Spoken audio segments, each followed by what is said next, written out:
Jadi kalau kita sampai jatuh terus kita hopeless, nggak bangkit lagi, berarti kita kalah sama anak bayi. Ya. Nah itu maksud saya. Pesan Bapak berarti buat para single mother atau single father di luar sana apa? Apa? Ya jangan kelamaan singlenya. Carilah pasangan baru. Iya, kalau nggak dapet ya gimana? Ya usahalah, ikhtiar. Ya, Masa kalah sama anaknya? kalau nggak dapet gimana? Emang ada gitu perintah di agama? Ya bersingle-single ria lah. Iya, tapi kan susah Pak Ya nyari itu, pasangan. ucapan kita adalah doa. Kalau kita selalu berucap susah, itu akan kejadian. Kamu pernah nggak berdoa di dalam misalnya sholat gitu? Hidup ini susah, hidup ini susah, hidup ini susah. Pernah nggak? Enggak lah. Ya enggak. Ya terus kenapa kita pas lagi nggak berdoa ya, tetapi kita selalu berucap kata-kata yang susah gitu, yang negatif, itu kenapa? Mungkin karena trauma. Terus? Karena trauma sudah pernah mengalami kegagalan Iya. sebelumnya. Jadi takut untuk memulai suatu hubungan yang baru. Iya nggak sih Pak biasanya gitu? Ya sekarang ini, kamu pernah nggak dengar ini suatu ucapan ya dari Nabi kita gitu ya, Nabi Muhammad SAW. Hari ini harus lebih baik dibandingkan hari kemarin. Kira-kira maksudnya apa? Hari ini harus lebih dari hari kemarin. Lebih baik dibandingkan hari kemarin. Jadi maksudnya apa? Memperbaiki diri setiap hari. Ya itu. Misalnya hari kemarin kita trauma nih. Masa hari ini kamu trauma lagi? Ya kan ada yang kayak trauma membekas gitu Pak. Itu karena dia suka membekas-bekaskan diri. Beneran. Kalau anak zaman sekarang tuh bilangnya lebay. Ya Pak, ya. Ya memang. Akuilah kita tuh lebay. Siapa? Ya nggak? Ya itu yang kamu bilang trauma-trauma itu. Ya, bisa jadi mungkin ya nggak Ya tahu. makanya jangan kelamaan jadi orang lebay. Gak enak. Emang enak hidup sendiri? Nggak tahu. Ya sekarang kita beranggapan lah. Kita ini orang normal kan? Iya. Misalnya kayak kamu udah menikah belum? Belum. Pengen menikah nggak? Nggak tahu. Gimana sih? Tergantung Pak. Kamu tahu nggak menikah itu perintah agama? Iya tahu. Terus kamu bilang nggak tahu? Ya udah iya Pak, iya. Tuh kan? Siap, iya. Gimana coba? Iya Pak, iya emang. Malah Nabi Muhammad itu mengancam itu bagi orang yang nggak mau menikah. Bukan umat saya. Ya udah ya saya mau menikah. Mau dianggap bukan umatnya? Jangan, bahaya. Saya masuk umat mana lagi? Iya makanya. Ya itulah. Jadi jangan kita bikin ayat sendiri. Manusia itu kacau hidupnya karena selalu bikin ayat sendiri. Wah saya kan trauma kemarin disakiti gitu loh. Ya. Jadi bagaimana gue bisa move on gitu. Ya itu kan ayat dia sendiri gitu. Dia yang buat. Ya dia yang sengsara sendiri gitu. Ya udah ikutin aja pedoman agama kita, ya kitab suci kita, Al-Quran dan hadis, udah cukup. Udah hidup kita lempeng. Ya makanya ini kesalahan ya pendidikan agama di mana-mana gitu, bukan di negeri kita aja. Jadi kita belajar agama itu bukan kita berusaha untuk memahami. Agar apa? Agar kita bisa mengamalkan. Kita selama ini belajar agama itu hanya di kulit luarnya aja. Hanya fokus terhadap ibadah ritual. Tetapi kita nggak memahami apa yang kita baca selama kita melakukan ibadah ritual itu. Kita hanya tahu Arabnya. Kita nggak paham artinya. Ya bagaimana kita bisa mengamalkan ibadah kita kalau kita sendiri nggak tahu apa yang kita ucapkan. Kita kayak hanya bergumam gitu. Nah, di sini pentingnya gitu, kita menjadikan agama itu sebagai pedoman kehidupan kita. Agar kita nggak gampang banget bikin ayat-ayat sendiri, Feb. Jadi gitu. Apalagi Pak Usana, selain jangan single terus, apalagi Usana? Ya inilah mulai bergaul, ya cari pasangan di luar sana. Kan nggak mungkin pasangan kita tiba-tiba nongkrong di depan rumah. Kalau tata excuse ngomong kayak, Pak Doni, saya tuh mau aja cari pasangan baru, tapi anak saya nanti yang fokus sama anak saya siapa? Gitu. Ya dia kan sebagai orang tua kan, benar ya? Iya betul. Masa kalah sama anak? Tadi kan kata Bapak suruh berkorban, orang tuh Kamu berkorban sama anak tuh harus menjadi single selamanya. Kamu jangan bikin ayat lagi nih. Kan tadi saya mengambil dari kata-kata Bapak. Iya, tapi kamu bikin kata-kata yang menyesatkan nih.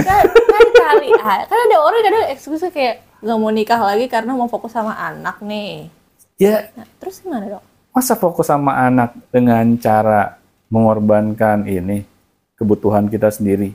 Karena kan misalnya kayak single mother gitu, ayahnya nih misalnya kayak pergi gitu, habis itu kan dia sibuk kerja, sibuk ngurusin. Ya mungkin di awal-awal kita struggle. Masa mau struggle selamanya? Ya enggak? We never know. Kali aja. Jangan jadi orang yang pesimis gitu dong. Ya makanya kan Allah juga bilang, aku sesuai prasangka hambaku. Nah itu. Makanya sangkakan lah yang baik-baik aja. Jangan yang disangkakan negatif mulu, gue fokus nih sama anak nih, gue nggak punya kehidupan yang lain, nikmatin nih di sana. Begitu banget nih. Ya akan saya gitu kan. Waduh. Iya, karena apa? Lo kok bikin ayat sendiri gitu. Kalau di awal-awal kita struggle normal, kita kan baru beradaptasi ya dengan keadaan yang ada gitu. Tapi masih kita mau kelamaan adaptasinya. Ya kayak kamu deh, misalnya kamu ke suatu negara baru ya yang kamu kunjungi gitu. Kamu pasti di awal beradaptasi dulu kan, sama negara tersebut kan. Ya bagaimana sih kehidupannya di sana, ya culture-nya bagaimana. Kira-kira kamu butuh berapa lama beradaptasinya di awal? Mungkin setahun. Buset loh. Sekali aja Pak. Mungkin setahun, 2 minggu, sebulan. Tergantung orang. Kamu Pak. Pernah ke luar negeri? Pernah. Kemana? Malaysia, Singapura, yang Ketut aja saya mau Pak. Iya, terus bagaimana tuh? Kamu pernah nggak tinggal lama di luar negeri? Enggak. Paling lama berapa lama? Seminggu. Terus kalau misalnya kamu baru pertama kali ya ke negara tersebut, kira-kira apa yang kamu lakuin? Pertama kali kan cari tahu tentang negara itu. Nah, terus? Cari tahu tentang negara itu, abis itu lagi ya, cari tahu seluk-beluknya mungkin. Ya kan kamu udah pernah keluar negeri.